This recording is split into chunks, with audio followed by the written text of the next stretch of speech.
ખજૂરભાઈ અને કીર્તિ પટેલના ઝઘડા વિશે ગમન સાથલ વિશે કીર્તિ પટેલ કેમ આવું બોલ્યા? સૌથી મોટા સમાચાર ચોંકાવનારા સામે આવી રહ્યા છે. જોકે બબાલ અને જે વિવાદ છે તે કીર્તિ પટેલ અને ખજૂરભાઈ એટલે કે નીતિન જૈની વિશે વચ્ચે ચાલી રહ્યો છે.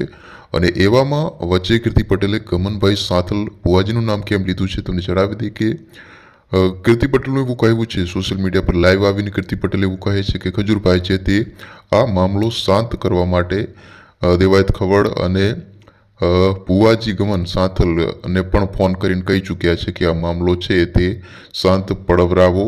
કીર્તિબેન પટેલને જેટલા 1 ઘર 2 ઘર બનાવવાના 3 ઘર બનાવવાના રૂપિયા જોતા હોય તો આપી દઈએ તેવું કીર્તિ પટેલ લાઈવમાં આવીને કહે છે કે બીજે ફોન કરીને એટલે કે ભુવાજીને ફોન કરીને એમને ફોન કરીને ખજૂરભાઈ આવું કહે છે કે આ મામલો છે તે શાંત પડાવો તેવું સોશિયલ મીડિયા પર લાઈવ આવીને કીર્તિબેન પટેલ બોલ્યા હતા.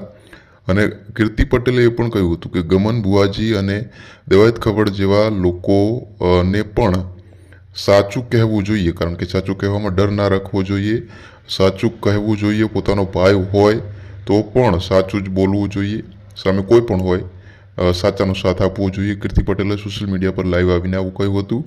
અને તે કહેશે તો પણ હું નહીં માનું, હકીકત છે તે બોલવાની જ તેવું કીર્તિ પટેલે કહ્યું હતું કે કોઈ પણ આવીને કહે, ચાહે તે સામે ગમન સાથલ હોય કે દેવાયત ભાઈ ખવડ હોય, એ કહેશે તો પણ આ મામલો છે તે શાંત નથી પડવાનો અને સચ્ચાઈ લોકો સુધી પહોંચાડીશ તેવું કીર્તિબેન પટેલે કહ્યું.